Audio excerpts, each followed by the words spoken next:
Dave Sherwood, Sherwood Inspection Services, and we're here in New England right after a freak October snowstorm. And we have a client here who's had some ice damming, water coming into the interior of your exterior walls, and we're here to help, to assist and determine what's going on and what we can do to help give them information to stop this process.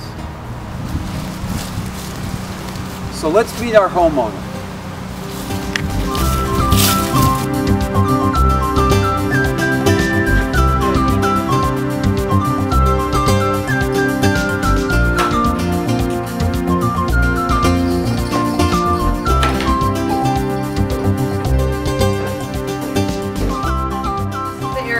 Through that window where the water came in and was going into the bedroom, leaking through down into the great room as well. One of the things you'll notice is up in the area where the water was coming down, there is no gutter soffit area. Here you have an overhang. You've got a nice soffit vent here for air to flow up through, and up on top you've got a nice ridge vent that comes across. On this roof here, you don't have that. So what was happening is your heat was rising. It was causing the snow to melt. Once the snow melted, that's when you start getting the ice damming. As the snow and water came down, it froze when it reached the cold center and then backed up, causing the water to back up into the roof. Okay, so let's talk about ventilation for a moment. We've got soffit vents here, we've got a ridge vent up on top, and sometimes with the snowfall you're going to get the ridge vent covered over. Look what we have here. When that covers over, you've lost part of your ventilation. Ventilation is extremely important in the attic. So let's go into the attic and let's talk about the ventilation and insulation more.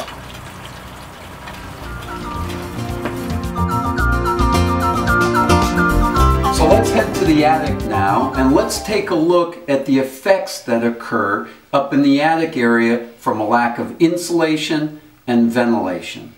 To start with, we first want to talk about our living space as being a closed envelope. Now that envelope exchanges air to the unfinished space. We want to make sure that we're conditioning this space and containing the heat and moisture here while still ventilating the attic space. The first thing we notice is that the attic door is uninsulated.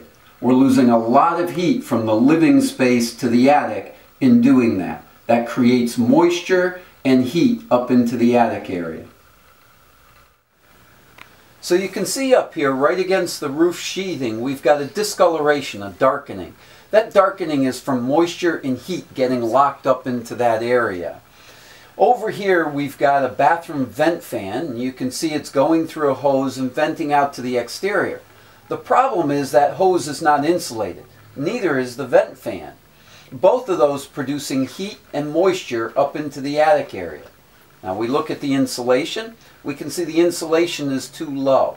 Whenever it's down below the floor joist, or in this case the ceiling joist for down below, it causes moisture and heat to escape from the rooms down underneath.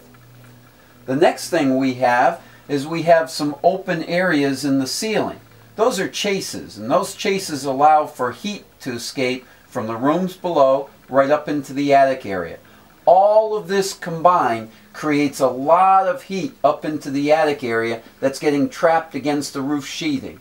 That can cause moisture, decay, and mold to form. So we've been talking about the insulation in the attic. What we're referring to here is the insulation down that's matted down in this area that comes all the way over to the soffit area. In the soffit area, we really don't want insulation in that area. So we've been saying add insulation up over the ceiling joist here, but we don't want it down into the eaves. What that does is heat that space up, that then causes the heat to rise to your roof line, causing the ice to start to melt in that area, which then dams it up, pushes the water up under the roof and down through the roof, through the sheathing. That's the problem we've had here. So we want to correct that by pulling the insulation back away from the eaves down in this area, yet insulate this area here. Now when you pull the insulation away in the eaves, you can add something called permavents. They're styrofoam or plastic troughs that drop down in there so the insulation does not fall back into the soffit or eave area. The next thing we're looking at is these canned lights that we've been talking about. Now those are the recessed fixtures downstairs that produce a lot of heat up here into the attic. Both the lighting fixture itself and the fact that there is a transfer of heat from downstairs up through the lighting fixtures. So we're going to change that with a different type of light bulb that we're going to use that's going to gain a whole lot of efficiency and a whole lot of effectiveness to prevent that loss of heat up into the attic area. So we've got two types of vent windows that we're talking about. We've been talking a lot about insulation in this attic area, and once we've got that wrapped up, we want to get that temperature in the attic down to within 3 to 5 degrees of outside ambient temperature. So to do that, we've got vent windows in the gable ends, meaning the two ends of the house. Here's a gable end here that's got the louvers.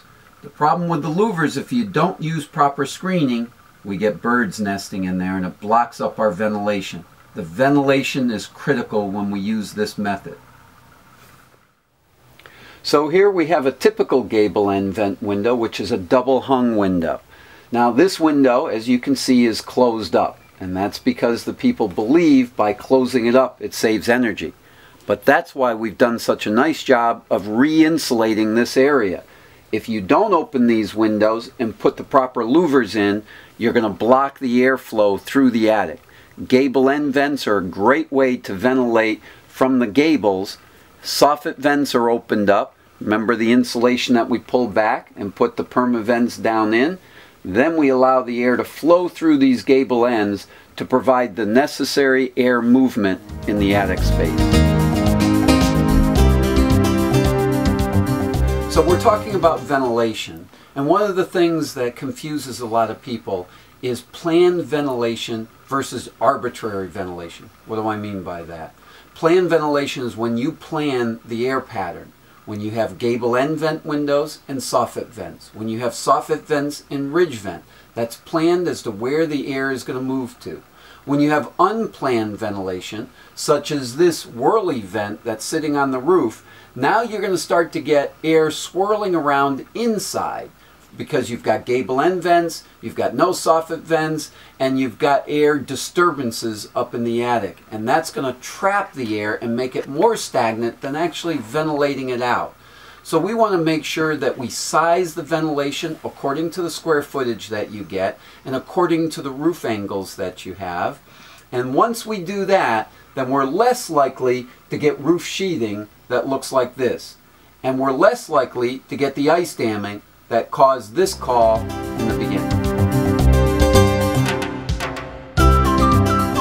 Here we are downstairs looking up at the light fixtures that we saw the cans of in the attic.